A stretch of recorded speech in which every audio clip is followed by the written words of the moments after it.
Nous sommes à la deuxième séance sur le participe passé en et l'infinitif en ER, donc à savoir distinguer les deux dans un texte. À la fin d'un mot qui finit avec le son et, est-ce qu'on met ER, est-ce qu'on met et avec un accent? Donc on a déjà vu à distinguer la différence, à faire la différence entre le participe passé d'un verbe et effectivement l'infinitif. D'accord? Vous avez réussi à le trouver dans un texte. Et ensuite à appliquer la règle, c'est-à-dire que l'on remplace soit par mordre ou par mordu. On va voir ça juste après. Alors, je vais vous faire quelques petits rappels. Tout d'abord sur le passé simple en et, c'est-à-dire e accent aigu, et l'infinitif en er. Dans une phrase, souvent, on a un mot qui finit en et, un verbe précisément, toujours un verbe, qui finit en et là on se demande, avec le son et, on se dit, est-ce que c'est et avec un accent aigu, ou bien est-ce que c'est l'infinitif et je mets ER? Eh bien, ici on avait trois exemples, ce sont les mêmes exemples de la leçon. Je reprends la leçon de la semaine dernière. Je suis resté. Et on se pose la question. Est-ce que on met et? Alors, dans cet exemple, on peut voir tout de suite que c'est du passé composé. Passé composé, on a dit que c'était l'auxiliaire plus le participe passé, donc on sait tout de suite que c'est et. D'accord? Mais si jamais on ne se rappelle plus, on remarque pas que c'est du passé composé. La technique, on utilise un verbe du troisième groupe, comme le verbe mordre. Tu peux utiliser mordre quasiment partout, ou vendre.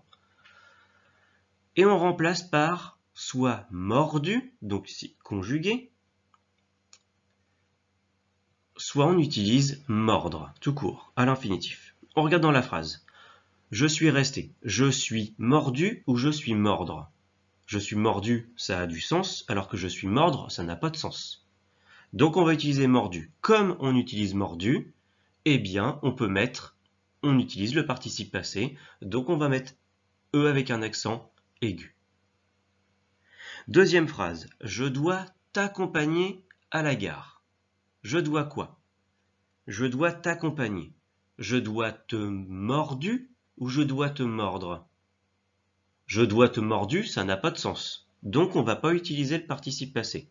On va utiliser l'infinitif, donc on va finir le verbe par ER. Troisième phrase, cette fois-ci, un fruit abîmé. Attention, là il est utilisé comme adjectif.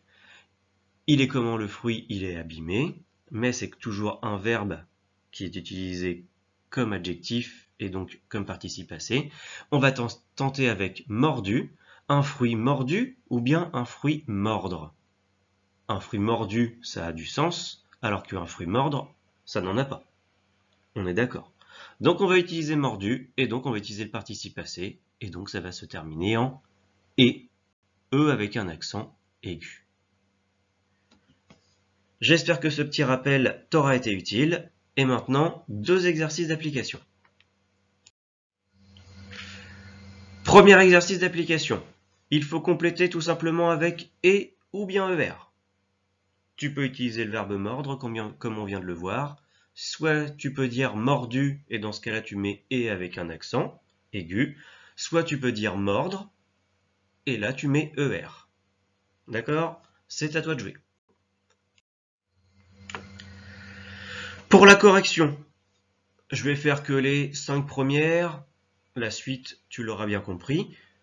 Nous voulons rester ici. Nous voulons quoi? Nous voulons mordre ou nous voulons mordu? Nous voulons mordu, ça n'a pas de sens. Nous voulons mordre, ça a du sens, donc je vais utiliser l'infinitif. Donc je vais mettre ER. Deuxième phrase, j'ai demandé un conseil. J'ai mordre un conseil ou j'ai mordu? J'ai mordu ou j'ai mordre? J'ai mordu.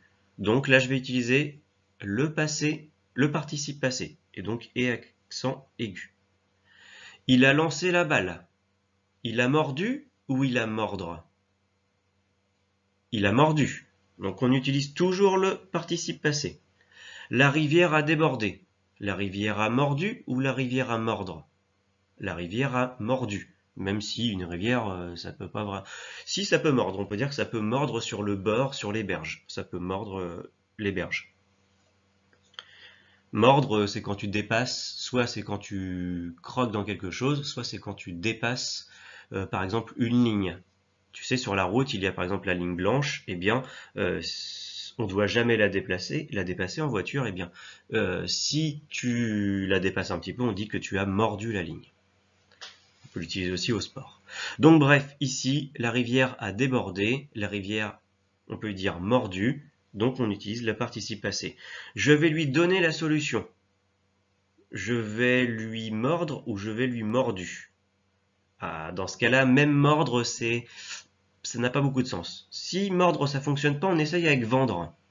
Je vais lui vendre la solution ou je vais lui vendu la solution. Je vais lui vendre. Donc on utilise l'infinitif ER. De même pour tous les autres. Il est resté ici. Il est vendu ou il est vendre. Il est vendu. Donc on utilise le participe passé. Tu peux lui demander. Tu peux lui vendu ou lui vendre. Eh bien, tu peux lui vendre, ça a du sens. Donc, on utilise l'infinitif. Il va lui lancer, il va lui vendre, ça a du sens, alors que il va lui vendu, ça n'a pas de sens. Donc, toujours l'infinitif. La rivière risque de déborder, la rivière risque de vendre, ça a du sens. De vendu, ça n'a pas de sens. Donc, on utilise toujours l'infinitif. Et enfin, pour le dernier, Anatole m'a donné la solution. Anatole m'a mordu ou Anatole m'a mordre? Anatole m'a mordu. Donc on va utiliser le passé simple. J'espère qu'Anatole ne t'a pas mordu, Lana. Allez, bon courage pour les exercices. Un deuxième juste après d'application également. Dans cet exercice, c'est le même principe que l'exercice d'avant. Il faut simplement compléter avec soit l'infinitif ER, soit le participe passé en E. À toi d'utiliser soit le verbe mordre, mordu, ou bien vendre, vendu. C'est toi qui vois. Bon courage! Pour la correction, je vais simplement faire les 3 premières phrases. Le reste, c'est le même principe, si tu as bien compris. Ma cousine vient de casser la tasse. Ma cousine vient de mordre. Ma cousine vient de vendre. Ça a du sens. Donc on met l'infinitif, ER. La tasse qu'elle vient d'acheter. La tasse qu'elle vient de mordre, la tasse qu'elle vient de vendre. Ça a du sens. Donc on met encore l'infinitif, ER. Deuxième phrase. Regarde ces armures. Elles ont traversé les siècles. Elles ont traversé. Alors déjà, si tu as repéré que c'était du passé composé, tu sais tout de suite que ça se finit par « et ». Si tu n'as pas repéré, eh bien on teste avec soit mordre ou bien vendre. Elles ont mordre les siècles, elles ont vendre les siècles, ça n'a pas de sens. Elles ont mordu, elles ont vendu. Oui, ça a du sens. Donc on utilise le participe passé en « et » avec un accent aigu. Troisième phrase. De quel côté est placé le cinéma? De quel côté est mordre? De quel côté est vendre? Ça n'a pas de sens. De quel côté est mordu? De quel côté est vendu? Alors, même si ça n'a pas extrêmement de sens, ça a quand même plus de sens de dire être vendu ou être mordu que être mordre ou être vendre. Donc, on va utiliser le participe passé en « et ». De quel côté est placé le cinéma?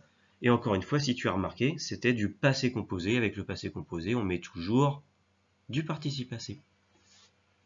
C'est à toi de prendre la correction et bien sûr, tu n'hésites pas à m'en faire part si tu n'as pas réussi. Bon courage!